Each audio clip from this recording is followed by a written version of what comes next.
Hey, I'm John F. Gately. You can call me Jack, and I'm broadcasting to you from beautiful Plymouth, Massachusetts, America's hometown, founded in 1620. Thank you so much for joining us today. I hope you had a wonderful Columbus Day weekend. It was kind of a washout, wasn't it? Saturday was okay. Saturday was all right. I here in beautiful Plymouth, we got more rain last night. It really rained very hard last night in Plymouth. And I hear that this storm is now going to go out to sea, and the rain should taper off later this morning, at least here in beautiful Plymouth. And then I think we have, just glancing at my weather app here, clearing skies and basically 60 for the rest of the week, although it might be 70 on Sunday. 70. Talk about Sunday, by the way. The Patriots are now 4-2. Do I have that right? 4-2 for the New England Patriots. First in the AFC East. Wow. I did not see that coming, given the start of the year was, not that great. But on a little bit of a roll now. Way to go, Patriots. Nice job. Thank you so much for joining us today. Great to have you with us. Happy Tuesday. Last week we only did 4 shows as well. Why was that? I don't know. We didn't do a show on Monday, but so it's Tuesday through Friday this week. At least that's the plan. We'll see how it goes. We'll see. It's still kind of blustery outside the Jack Gately Real Estate Studios here. And not too much sun coming through and windy, certainly windy. I was more concerned about the wind, obviously. But this wasn't that bad of a northeaster, but other than it took a long time. It was not a hit and run situation. It was like here for 2.5, 3 days, but it's on its way out and no big deal. Today is Charlie Kirk's birthday. It is Charlie Kirk's birthday. He would have been 32. Happily, heavily birthday, Charlie. Would have been 32 years young today. Forever young, I guess, is the phrase. Amazingly, President Trump, who was just in the Middle East, as we all saw yesterday, will be awarding Charlie Kirk the Presidential Medal of Freedom today on his birthday. Erica Kirk will be present to accept it in his name. And that will be happening, I assume, at the White House today. And I'm sure there'll be a lot of coverage on that. It's a fitting honor and deservedly so. Just a little bit more than a month from that horrific event in Utah. So hopefully it'll be a celebration of life in his honor and his legacy today at the White House. And all credit to President Trump. I mean, he flew over to, was it Israel first and then Egypt, met with all those world leaders, gave all those speeches, shook all those hands, and then he flies back to America, somehow squeezes in some sleep, and now he's up and at him again this morning, handing out the what will most certainly be, I'm sure today, a tremendously emotional event for everyone. And wow, I mean, the guy is 20 plus years older than I am, and I think if I just made peace in the Middle East, which Trump said, it's taken 3,000 years, I think I might want to take the day off, right? But not Trump. He's like the Energizer Bunny. He's unbelievable. It's unbelievable. The work ethic, and I think he realizes what my old friend Paul Sheehan taught me at the State House. And Paul, I ended up taking Paul's job at the State House because he went off to run a national convention in Manhattan, or be part of running it. And for the Democrats, this is when I was a Democrat back in 92. And Paul worked at the Carter White House. He worked for Ted Kennedy. He was at the Ambassador Hotel in Los Angeles when Robert Kennedy was assassinated. Sirhan ran into him in the kitchen of the hotel. I mean, Paul had been around. And he taught me this lesson once. And he said, every day, and this was not a lesson about life and how short life could be, although it could have been that lesson. But he was referring to, how long you're going to work here at the State House. And unless you're somebody like Brad Jones, who's never had a real job. I'm sorry, Brad. Not sorry. Every day you're there is a day that you're closer to leaving. And I think having Trump serve the first 4 years and then lost, coming back in Trump 2.0, he has a greater understanding that, hey, this is it. Once you're done with these 4, it's over. And yeah, it's kind of the old Paul Sheehan lesson from 1992, in a way. Once this 4 year, so he doesn't miss a day. He doesn't miss it that is perceptible, at least. And how he does it with the time zones and everything, I'd be totally whacked out, in terms of the time change. So God bless him and the Kirk family. I'm sure it will be a tremendously emotional event, as was the weekend. All those hostages freed. All 20 of them. 28 were returned deceased. And yet, this upcoming Saturday, according to Anthony Amore, who is always on target here for the win, on Saturday, the mayor of Boston will lead a protest of a man she likes to compare to Hitler. Just days after his peace deal frees Israeli hostages after 2+ years of captivity. That's the Massachusetts. That's the Boston we live in. Thank you, Anthony Amore, once again for the win. It's just like you cannot believe the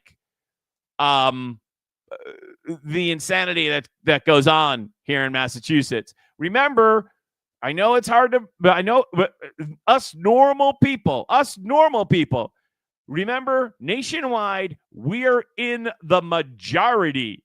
It's only here in wacky Massachusetts that we're in the minority. The rest of us in the country agree with us, right? Remember, we won the election. Trump won the election.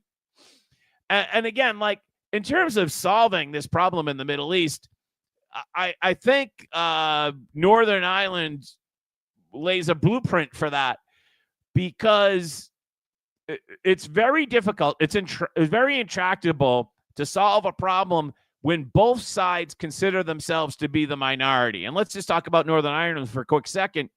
In Northern Ireland, you had the Catholics of Northern Ireland who considered themselves a minority in Northern Ireland, which is true, demographically. And then you had the Protestants in Northern Ireland who considered themselves the minority within the whole of Ireland. And when each side considers themselves to be in the minority, those types of conflicts that are structured in that way tend to be very difficult to resolve. And here you have a country, Israel, which is like just this little sliver of land. And when you look in the neighborhood of the Middle East, they are definitely in the minority. And then you have the Arabs or the Palestinians, whatever you want to call it, who live inside of Israel, and they consider themselves to. So, just kind of roughly lining that up, it's a very similar, both sides consider themselves to be the oppressed or the underdog, I guess is a good way to think about it. And structurally, apparently, those conflicts are very difficult. So once again, congratulations to President Trump.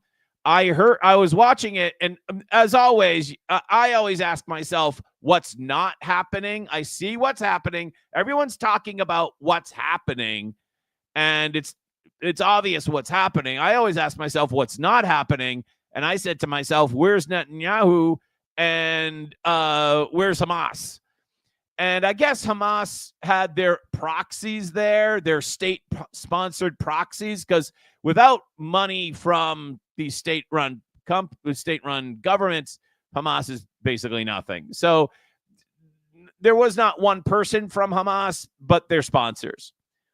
Netanyahu, from what I understand, was on the way to Egypt to attend the event, and Erdogan found out, and Erdogan says, I'm not coming if Netanyahu's coming. So Netanyahu hung back in Israel and issued a very positive statement relative to the peace accord and to Trump specifically. And I was shocked and amazed by the statement from the Pakistani leader. He went on and on. I think Trump was amazed by this statement. And so many of the leaders that would not otherwise get around, they were up and they were like, thank you, President Trump. And you know, it was quite an event. I thought, what's his name? The French guy. What's his name? Yeah, he's creepy, isn't he? He wouldn't let go of Trump's hand. Did you see that? That was creepy. I noticed, of course, and everyone's noticed. Now, we really have to worry about what the Democrats are going to complain about now. I noticed Steve Robinson went up and he went to the Instagram page of Jews for Palestine in Maine, and he was expecting to see a celebratory post. And so I went to the Jewish Voice for Peace in Boston, and I don't see a celebratory post here at all. I see this video by this guy, David Vine, Brown University Cost of the War Project. He's not too happy about the peace. I saw this thing about we didn't cross the border crossed us. Yeah, they don't seem too happy about the peace. Jewish Voice for Peace. Yeah, I don't see much happiness there. And you know, it's one thing after the other. I'm expecting that over at MIT, where they had the encampment last May, over at Tufts University, where they had the encampment. Where is what's her name? Ozturk, the Tufts University student who was here basically illegally. Oh, she's an asylum seeker. The one that we tried to send back to Turkey. Where is her statement celebrating the peace? Well, I must have missed that. Right? I haven't heard that. Or how about over at Emerson College? When's their celebration going to be? Or is Steve Ferguson from Worcester, who got the hostages released? It is shocking how many Heisenberg people are out there. In other words, like, say my name. These Democrats cannot say Trump's name. Chris Coons, oh God, he is insufferable, no doubt about it. We have our own version of that, and we're going to get to this video in just a quick second. We have our own version of this. This was just absolute takedown. For 2 excruciating years, I have called for the return of the hostages brutally kidnapped October 7th and held in Gaza. Today is a good day. And she goes on and on, surviving and really, blah, blah, blah, blah. Today must also. How did today happen, Elizabeth? Who made today happen? More importantly, and JD Vance, this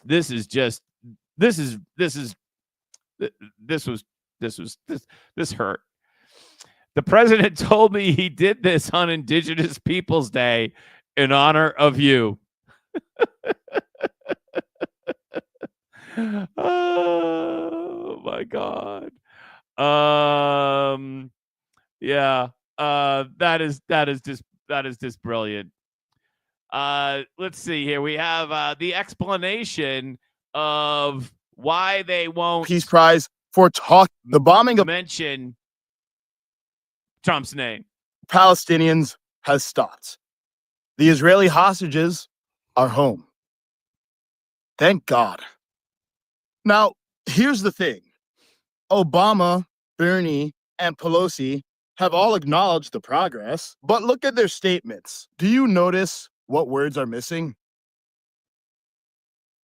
Donald J. Trump. 9 months into his first term, Obama got a Nobel Peace Prize for talking about peace after resolving 0 wars. 9 months into this term, Trump has helped broker a pause or end to several wars and received 0 awards. Yeah, didn't Trump tell his granddaughter the other day, I stopped 7 wars in the golf cart? Did you see that? Was pretty funny. Trump claims he's ended 9 wars. Critics dispute the definitions and the numbers, but no one disputes this. Trump has paused or ended multiple wars since entering office. Even this year's Nobel Peace Prize winner, Maria Corina Machado, dedicated her award to Trump. So why can't most Democrats even say his name? Everyone agrees this is the beginning, not the end, of the peace process. Palestinians still want their sovereignty, and Trump has acknowledged that. He even said Israel cannot annex the West Bank. I will not allow it.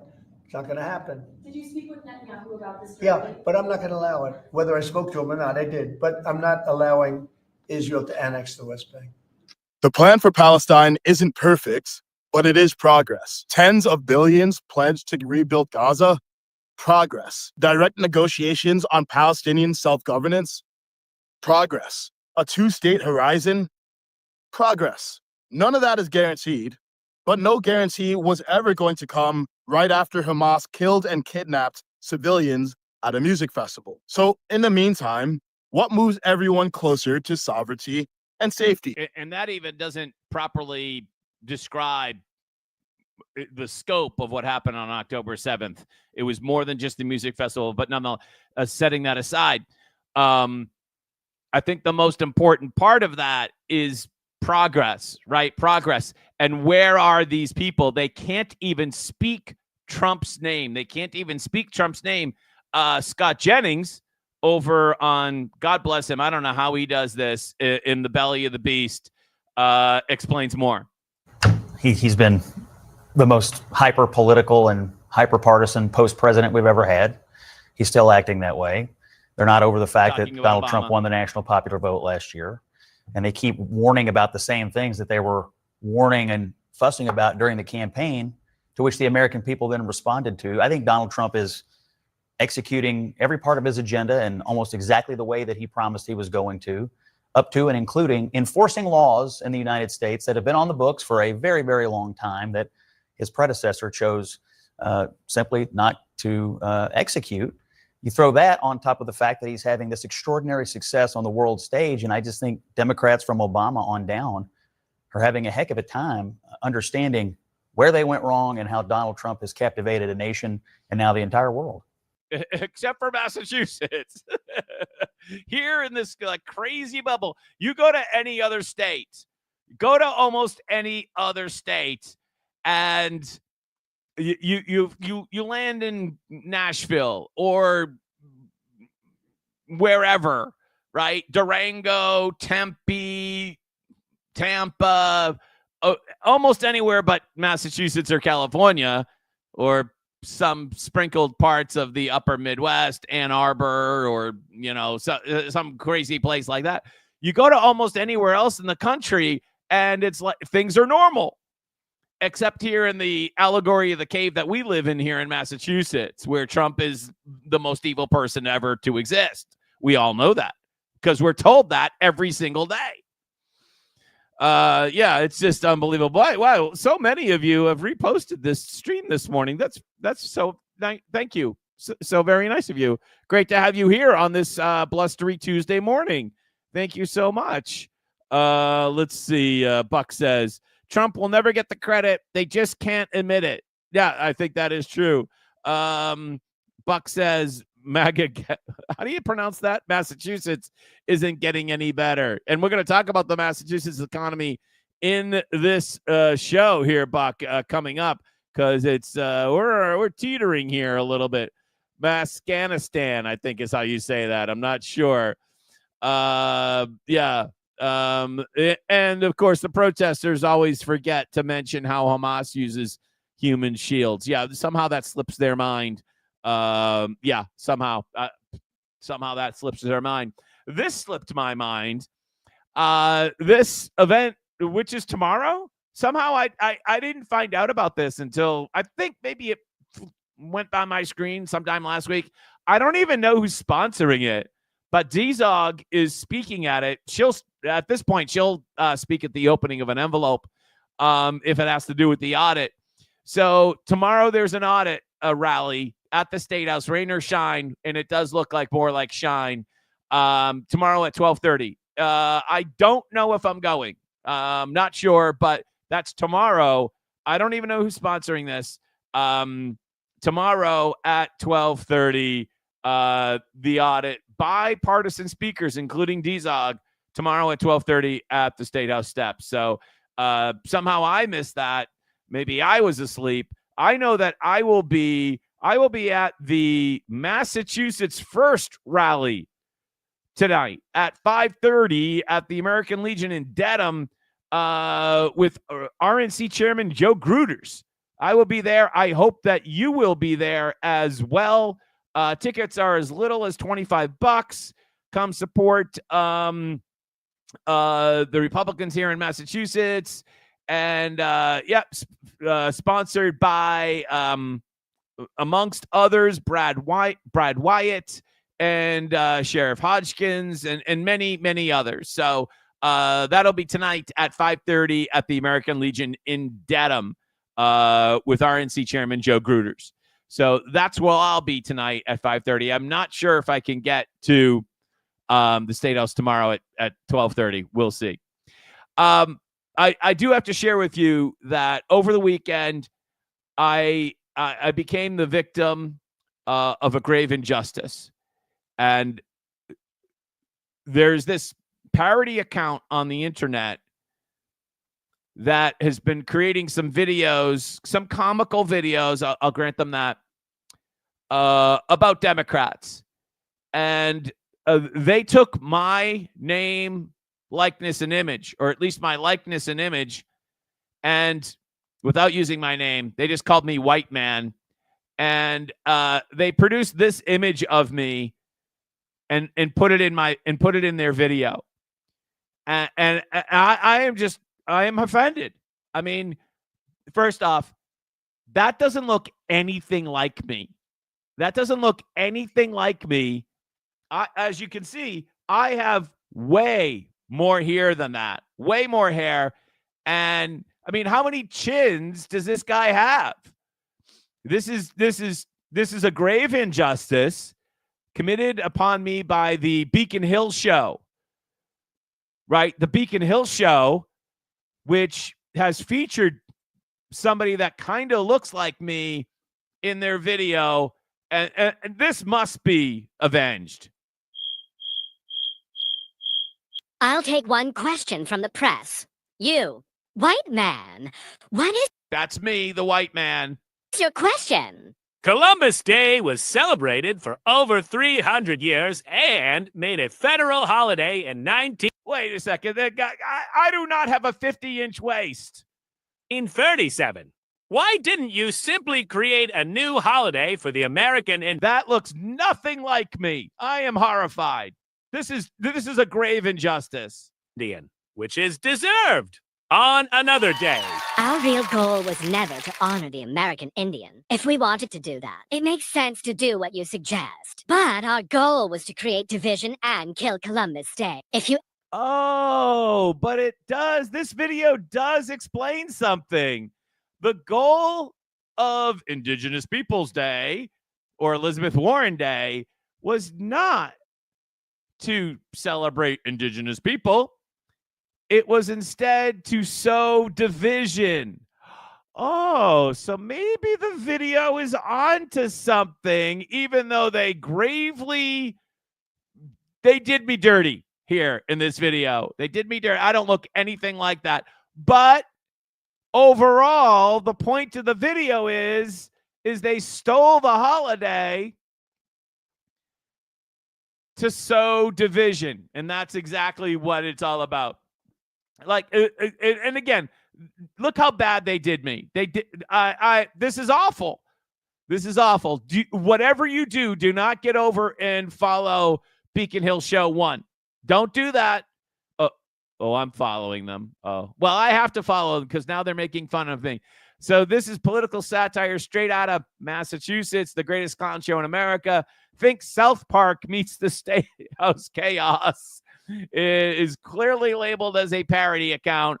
They only have 320 followers, so why don't you go follow them right now, and see what you think. But I man, I have been there. This is a grave injustice the way I've been treated here.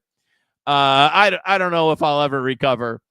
I've been turned into a meme. Ron says, hopefully D-Zog will help keep President Trump's name out of any comparison with Beacon Hill Democrats.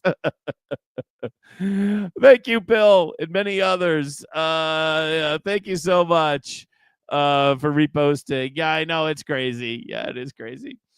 So thank you, Beacon Hill Show, for featuring me. That was very nice of you. I got a huge laugh. I had a crappy weekend, actually, to tell you the truth. And I was sitting on the sofa here watching the NASCAR, getting my redneck on. And somebody tagged me and said, "Is that you?" And then I watched it. I just burst out in laughter. I thought it was hilarious. And thank you. It was really quite funny.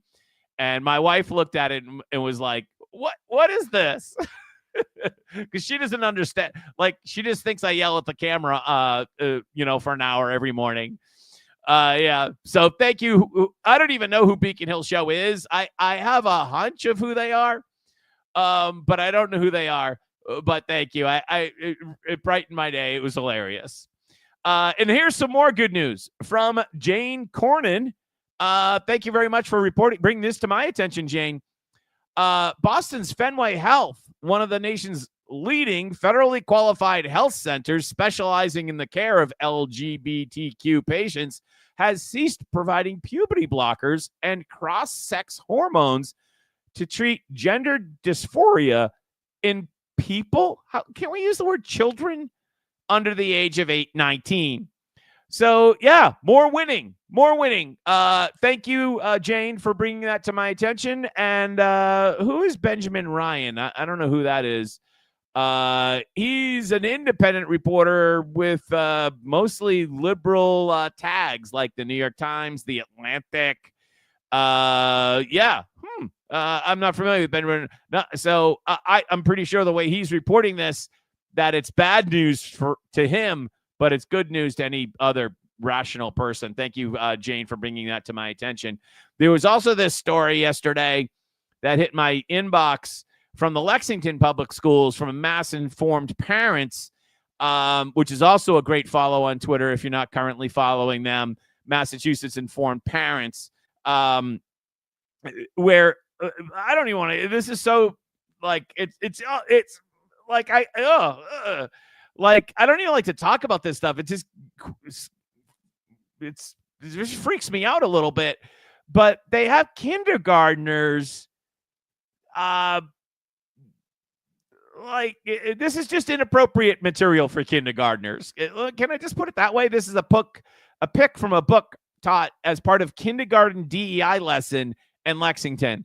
And it's only an example of the madness over at the Lexington Public Schools that it thinks that it can force on 5-year-olds, even if parents opt out. But one Lexington dad isn't taking it lying down. Alongside the legal counsel for the ACLJ, that would be the constitutional law firm out of Washington, D.C., I believe. Alongside the Massachusetts Liberty Legal Center, he's fighting back to protect his child. Read this developing story on Mass Informed Parents, link below. So if this is a topic of interest of yours, I would strongly recommend that you follow up here. Just like most of that material is not appropriate for kindergartners, which brings us to this other story, also inappropriate. Massachusetts librarian praises wonderful drag queen story time hour her former library held. This woman now, Katrina Ireland Bilodeau, I believe she was at Northborough. I believe she's now at Ashland. And I don't know how old this video is, but it was just posted yesterday. But just take a quick listen of how nuts these people are. Were approached by a select board member who had written a picture book co-authored with one of their friends who was a drag queen, and they wanted us to host a drag queen story time. And we enthusiastically said, yes, of course we will. We want to do that. Of course, we did experience some dissatisfaction with that decision. We had some vocal members of the community who felt very strongly that this was not what the public library should be doing. We looked at our policy and we rooted our response firmly in that. We did, of course, listen to the voices. In an emotional situation like this, I think it's really important to be an open and validating ear for people, because oftentimes they just really want to be heard and they want to know that we understand them. Oh my God, just dripping with sanctimony.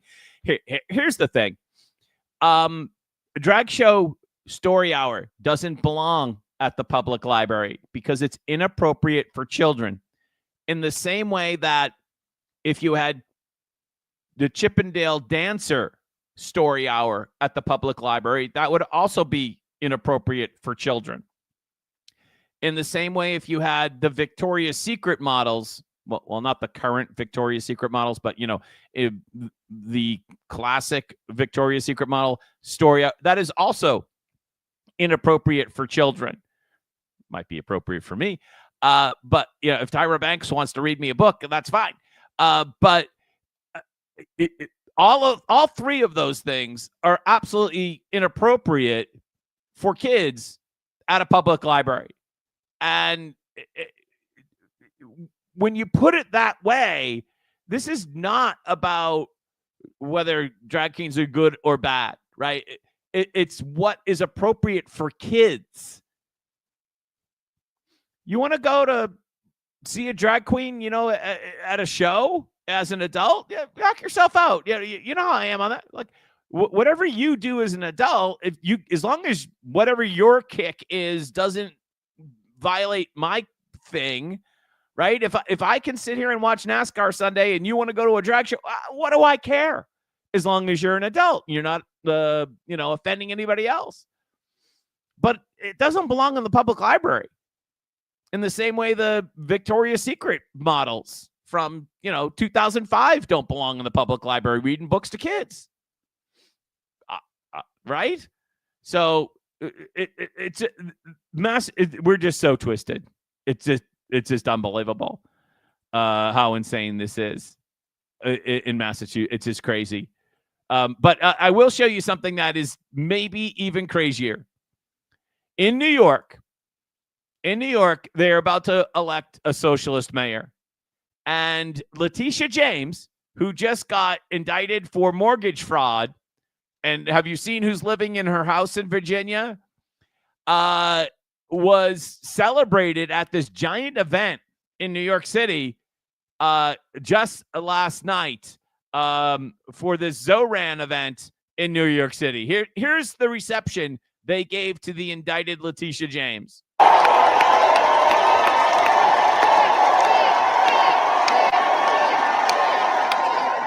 Our time has come. Isn't that a song? And it also kind of harkens back to the change can't wait, right? Mrs. Potato Head slogan from when she beat Capuano, change can't wait. Man, she's a hero. I got indicted by Trump. She's a hero. She's a hero. I got indicted by Trump. And remember, she got indicted, but it's okay because everyone does it, right? Everyone buys a second home and says it's their primary residence. Everyone does it, right? Yeah. So, yeah, it's no big deal. It's no big deal. Wow, what a big crowd today we have.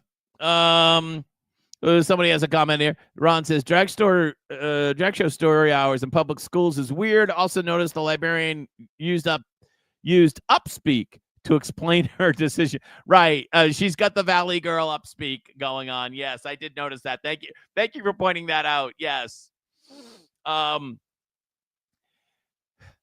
Now that there's peace in the Middle East, and clearly we have it's still a long road, right? Still a long road. And as we talked about earlier, one of the things I don't think I mentioned about Northern Ireland and why that was so intractable is because, and this was a big problem in Northern Ireland, it was that you'd get like 95% of the IRA to agree to the ceasefire, and then there'd be still like 3 or 4% of the IRA that wouldn't agree. And so they would split off and they would call themselves, like, I'm making this up, but the real IRA. And they would continue the battle. And you always had these multiple splinter groups that always like claimed that they were the real freedom fighters. And that's one of the major concerns about what might happen next. But we'll see. And hopefully we'll have peace. Which would be shocking. Let's remember, and I posted this clip from yesterday of Ed Markey calling for a ceasefire on Boston Common like 2 days after the October 7th attacks in October of 2023. And when Markey did that, he got booed. And I believe also Elizabeth Warren got booed. But let's just be perfectly clear, because I just think I finished my theory on this. If Israel had not attacked and did what it did in Gaza, we'd still be at war today. There would be no peace, because there is only peace through strength. When you're attacked like that, if you do not vociferously reattack, then there's never peace. So if Israel did not attack, there would never have been peace. And that's just a fact, right? Because if Israel rolled over like Ed Markey wanted them to do, that would have just emboldened Hamas, and we would not be looking at the situation as President Trump laid it out yesterday. So, I mean, that's just the facts. So Ed Markey was 100% wrong in his calling for a ceasefire like 2 days after October 7th in 2023. And because you just can't do that. I mean, when you're attacked like that, you got to lay down the law. And the Israelis did. And that's why now we are potentially looking at peace, which is just like what a major turnaround. It's sad that it had to come to this, but that's what happened. All right, moving on to ICE in Everett. Everett mayor responds to controversial arrest of 13-year-old. Oh, why is it controversial? Because the 13-year-old in question was arrested at the police station. The reason why is because these anti-ICE activists are upset that the Everett authorities turned this 13-year-old over to ICE inside the police station. They would have rather had the Everett police somehow abscond him out the back door, like a certain judge we know, and had conspired to evade ICE capture. They would have rather had the Everett police conspire to evade ICE capture. And it's a 13-year-old. He's in 7th grade. Why did they arrest him and bring him to some other part of the country? So scroll down here, because here are the facts from Tricia McLaughlin, who's an official at the Department of Homeland Security. He posed a public safety threat with an extensive rap sheet. He's 13 years old, including violent assault with a dangerous weapon, battery, breaking and entering, and destruction of property.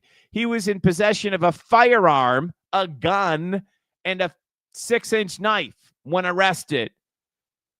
So actually, it does make sense. Aaron Melnick, it does make sense. This makes no sense. Yeah, it does. It makes sense when you realize that this 13-year-old kid had a gun and he's here in the country illegally with a 6-inch knife. It makes entire sense. The simple fact of the matter is the left is upset that the Everett police cooperated with ICE to get this kid off the street. It is incredibly sad that a 13-year-old kid has a gun and a knife. That's awful. He was sent to a Virginia detention facility. So here's also part of the grift from the far left. If you went to the far, they complain about, let's see, the conditions in Burlington at the ICE facility. And if you went to the far left and said, you know what, we want to build a brand new, incredibly comfortable ICE facility. We're actually going to take over a Holiday Inn and put them up in the Holiday Inn. And everyone will have a nice comfy bed. It's going to be spacious. We'll even have the pool. We'll have the gym. You know, it will be nice. And we'll spend all this government money. They would say no. Because they're not upset about the conditions at the Burlington ICE. They're upset that Burlington ICE facility exists at all. And for that matter, that the Plymouth County Sheriff, Mr. McDonald, down here, doing a great job, that Mr. McDonald has a 287G contract to house Homeland Security detainees. They don't want any ICE facility in Massachusetts. They don't want any ICE facility in the entire country. And so they complain he shouldn't have been taken to Virginia. Yet they don't want facilities to be located here in Massachusetts. Right? If Trump could open up Alligator Alley here in Massachusetts, if he proposed to do so, because we certainly have plenty of customers, or even a miniature version of that, the left would go bonkers. Even if it was like a plush hotel, they would go bonkers because they don't want ICE to have any facilities. Get it? So what a tragedy that these people brought this 13-year-old kid to America, and now he's got a knife and a gun. Why aren't they asking the obvious question, which is, why does a 13-year-old in Everett have a gun? Why aren't they asking that question? Instead, they're worried and upset that they sent him to a Virginia detention facility. They're not upset that he had a gun or a 6-inch knife. They don't seem to be concerned about that. They're just concerned that he was sent to Virginia, which is a false concern because they don't want him sent anywhere. They want him on the streets in Everett.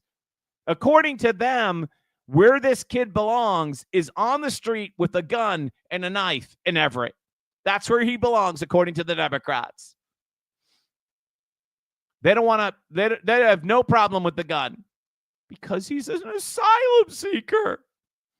If you're an asylum seeker, that just means you're here legally. That's what that means. That's exactly what that means. Absolutely. By the way, if you haven't seen this video, hold on a second here. On Instagram, here we go here. You got to watch this. This is priceless.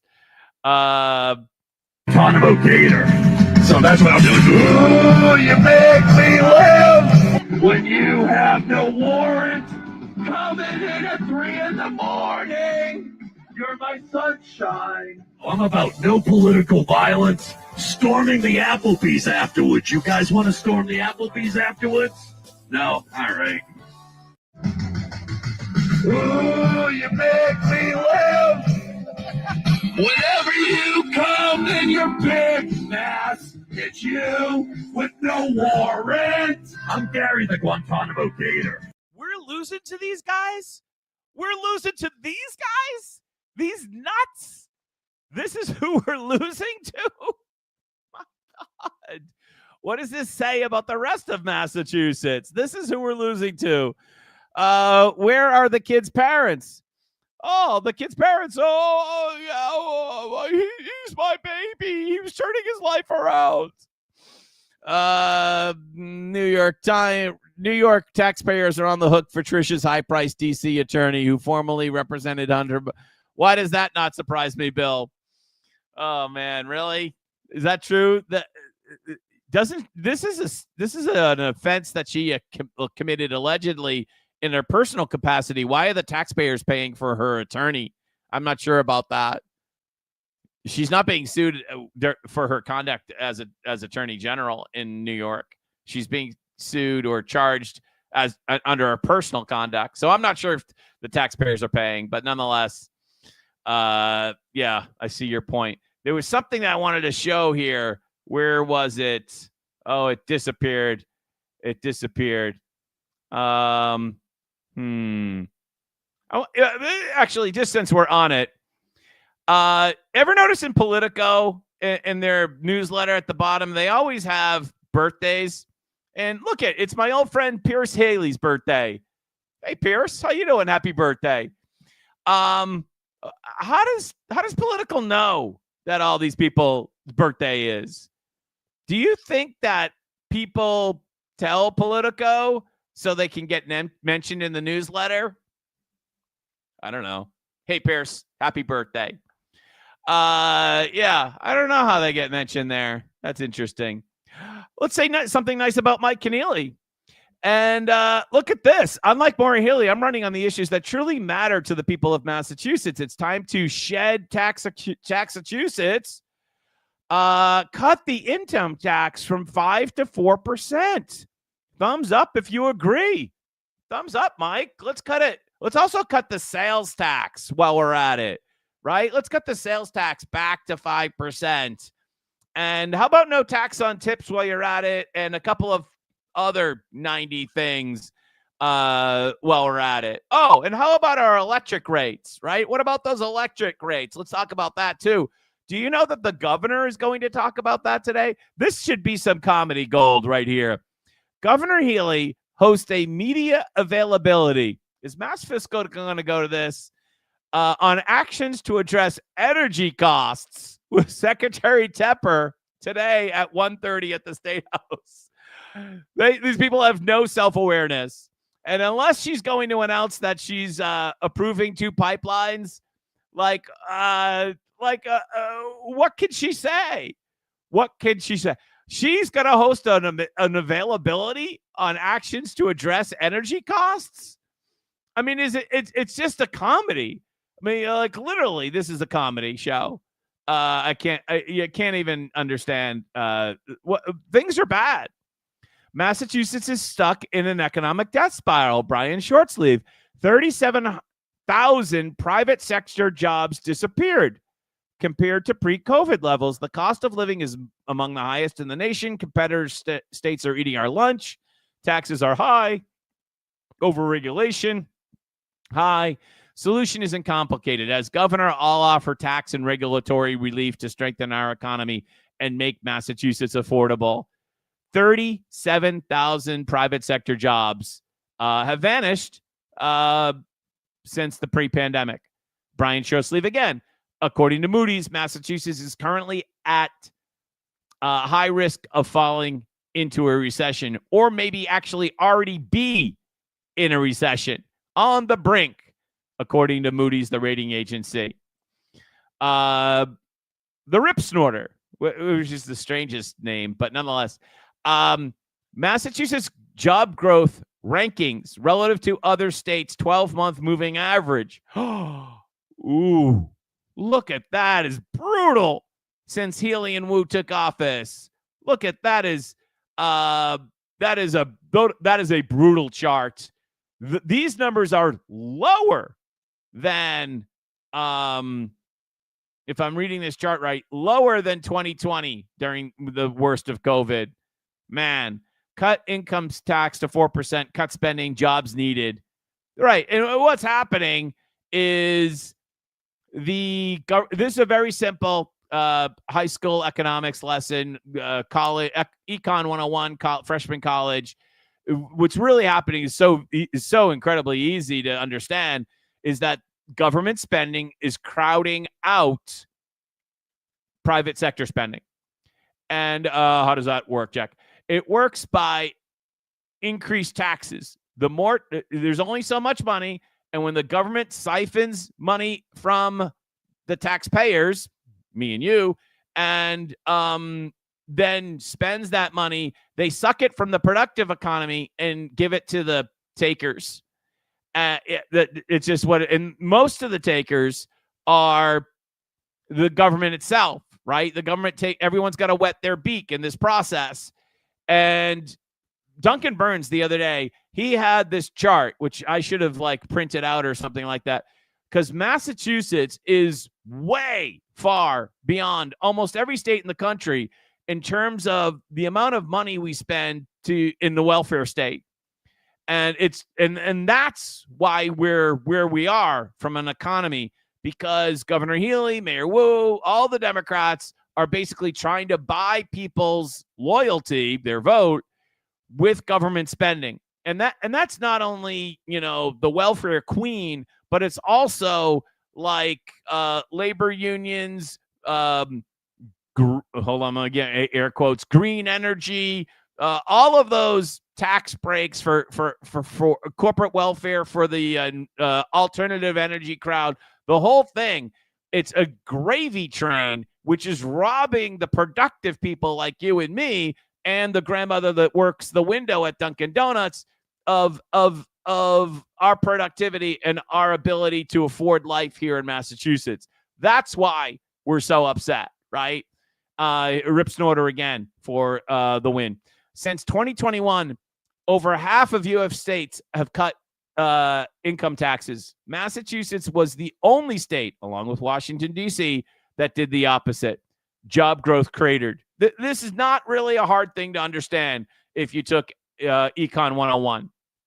John Hurst, the highly respected John Hurst, riffing off Elizabeth Warren here. Not ripping, riffing.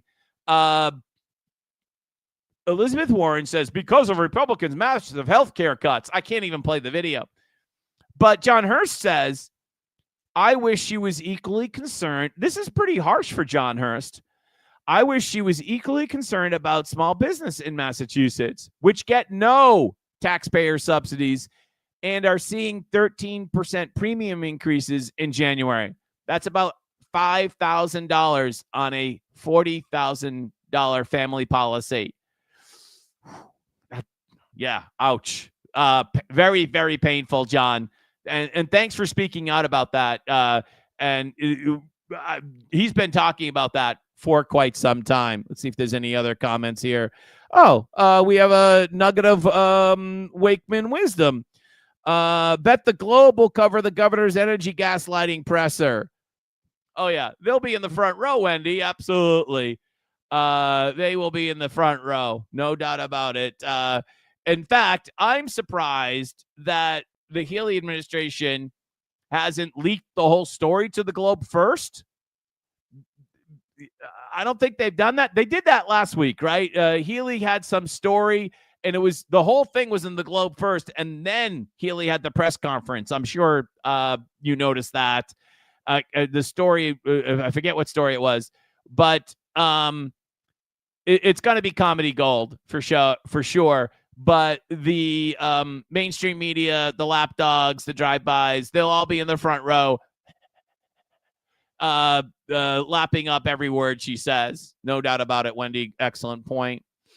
Ron, Massachusetts population is actually in decline when you subtract illegal immigration. That is true.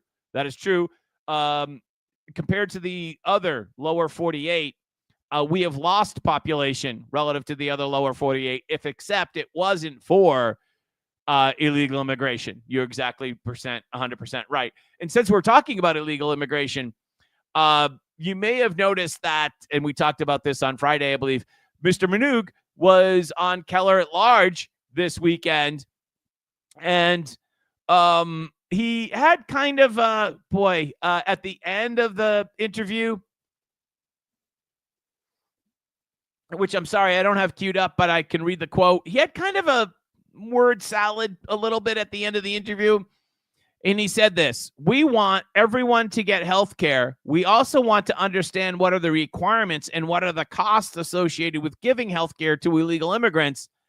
And I think you have to balance the compassion, and you also have to balance, prioritize what we're going to do as a state. And I heard that, and I played it back a couple of times, and then I transcribed it, and I was like, oh, what does that mean? And I basically had three options at that point as I was doing this. And A, I could do nothing. That's always an option. B, I could blast out, some post, Minogue leaves door open for healthcare for illegal immigrant. Or I could ask the Minogue campaign for clarification, understanding that this is maybe like his only, maybe third interview as a candidate. And I thought he deserved to be cut a little bit of slack here because I didn't understand what he was saying. It sounded eloquent. And then with the backdrop of the government shutdown, and one of the biggest issues in the government shutdown is the fact that the illegal healthcare for illegal immigrants, I was like, this is a hot button issue. And if he is in favor of healthcare for illegal, well, that is a story. So I reached out to the Minogue campaign, and what do you know? In a very short period of time, they got right back to me with an answer, and I had a follow-up question. They got right back to me with that, and they wanted to make it perfectly clear that Michael Minogue's position is that he is only in favor of accessible, affordable healthcare for citizens, not to include illegal aliens. So thank you, Michael Minogue, for clarifying that statement. And thank you for the Minogue team for getting back to me so quickly. I think it's these types of things that require follow-up. I wasn't trying to get Michael Minogue or catch him in some type of like misstep. I was actually trying to help him before somebody else saw this and twisted it. Because like if I was on the ball over at the short sleeve or the Keneally campaigns, I would have twisted that around if I was running a campaign against him. And you got to be really careful with what you say, right? And if you have another type of word salad like that and you're running against Maureen Healey in the general election, she'll eat you alive, which is credit to short sleeve and Keneally, maybe why they got in the race so early, because being a candidate requires a certain skill set. And I think both short sleeve and Keneally have made any number of mistakes, but they're getting better as candidates. I think that's fair. They're getting better as candidates.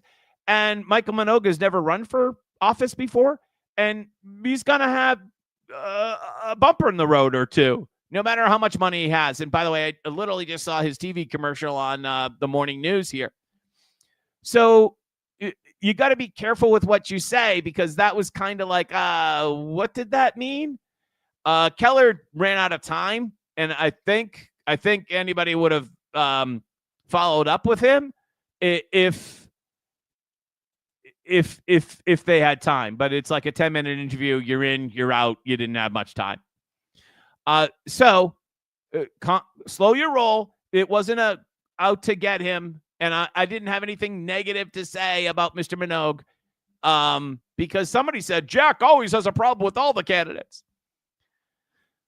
Understand what a primary does. A primary should test your candidates. And the talent should rise to the top, not just money. So, if I don't think you want me to be just a cheerleader, right? Rah, rah, rah. I don't think that's what you want. And if you know anything about me, that's not what I'm going to be. So if you want a cheerleader, you can go listen to, I don't know, somebody else. But if you want some critical thinking, whether you agree with my opinion or not, then tune in for more. Local officials across Massachusetts are sounding the alarm over the combination of increased costs and diminishing state aid. Okay, so we just talked about the Massachusetts state economy and how it's killing jobs. Understand, and we've talked about this quite a bit last week, understand that when they say Massachusetts officials, they're talking about the gravy train. And all of these Massachusetts officials are not concerned about you. No. They're concerned about having to cut jobs at the state and local level because that is how they get their power. That's where the gravy train is. Right? That's where the gravy train is. And they don't want to cut those jobs because they would rather suck that money from you and more to pay for their jobs. That's what I'm talking about, how government spending is crowding out private sector spending. And instead of looking at this fiscal cliff that we're definitely looking at, instead of saying to themselves, oh, we better cut back now, because whenever you have any type of financial crisis on the horizon, and I've learned this the hard way in my own personal life because I've effed this up in my own personal life. The sooner you deal with it, the better, right? Because if you put it off, then the problem just gets bigger. Like we all know that, right? We're all our own worst enemy. And if you cut a little bit now, things will be a lot better later. The problem might get worse, but it's not going to get as worse. A little bit now, a penny goes, you know the thing. But that's not how they view it. They view it like, how can none of them are talking about cutting jobs at the state or local level. Oh, they only want your job cut. And then they wonder why they don't have enough tax revenue. Geniuses. By the way, Chester Tam, thank you so much. And it was great to see Chester Tam at the March for Unity in Plymouth over the weekend. Great for him to travel over to Plymouth. If you didn't know, Massachusetts shows 14 states, according to this Newsweek graphic, offering health care to illegal immigrants. And, of course, Massachusetts is on the list. Maine, California, the left coast. Yeah. Should taxpayer money pay illegal health care when some citizens don't have it? No. Thank you, Chester Tam. Absolutely not. Let's see any other comments here. Bill says, it's bizarre New York law. New York public law says state must identify elected officials arising from official duties, claiming retaliatory investigation. And there was a $10 million fund created for this in the state budget. Yeah, but I'm still not sure if she's tapping into that.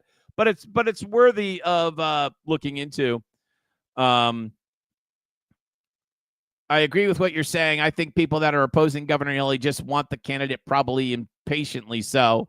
Yeah, thank you, Boston. I think that what you're saying is that, like, we're so fed up with Maura Healey that nobody wants to say anything bad about the Republican options. And we now have 3 Republican options.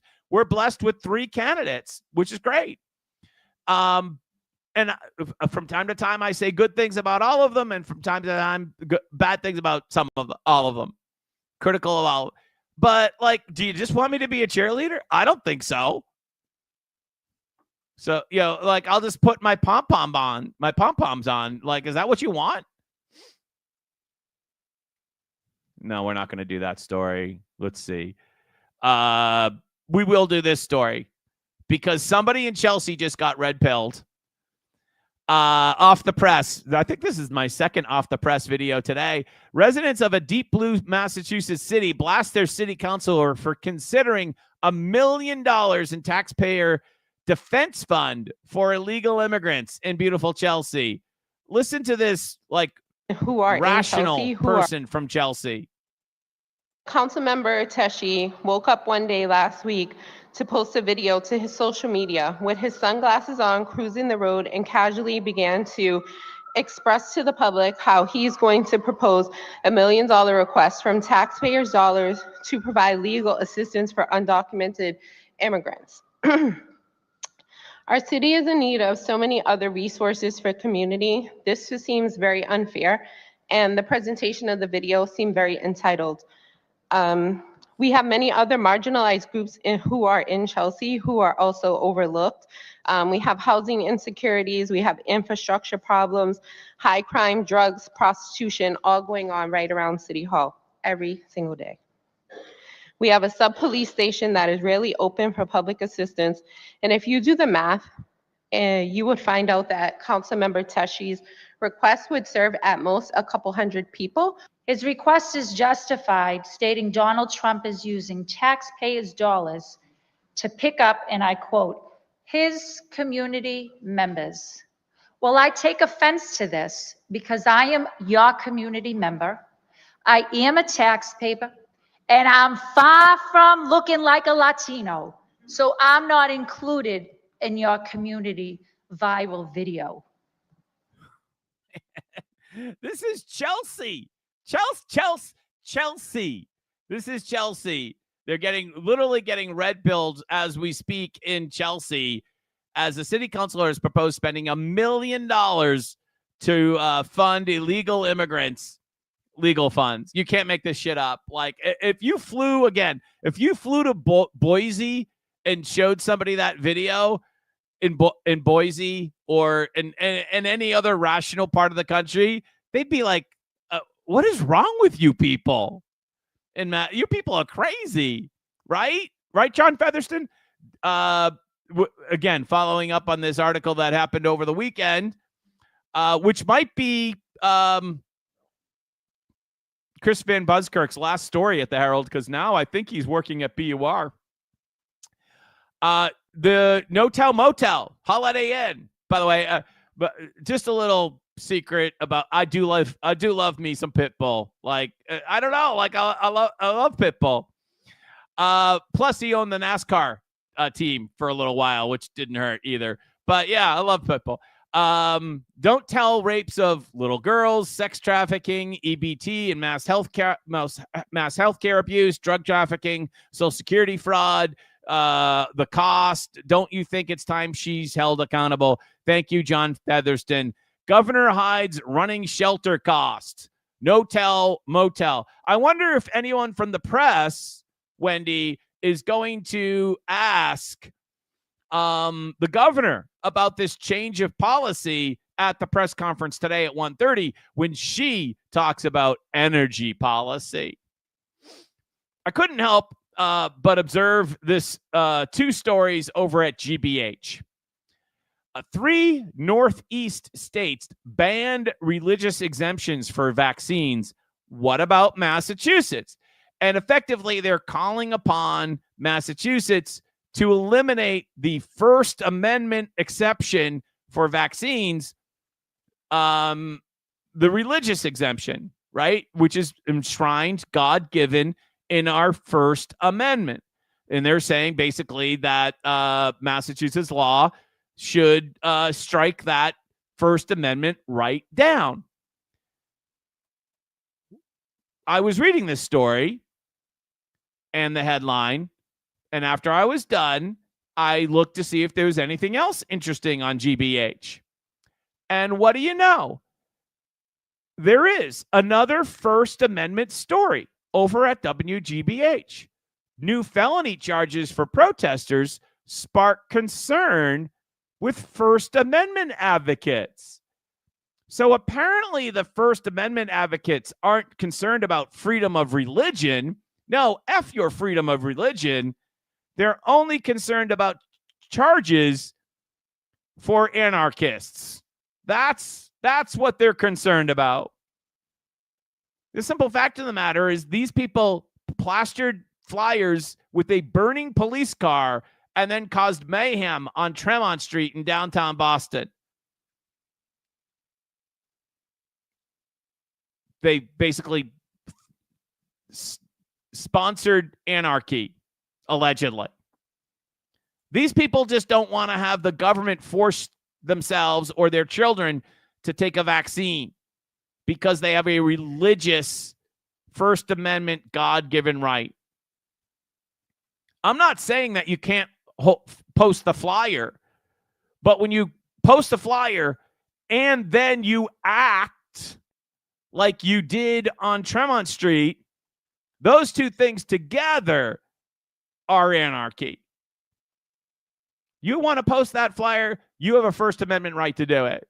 It's vile, but you have a First Amendment right to do it, I guess. Is it incitement to violence? I think the flyer in and of itself is borderline. But let's just give them a pass on that and say, okay, you can post the flyer.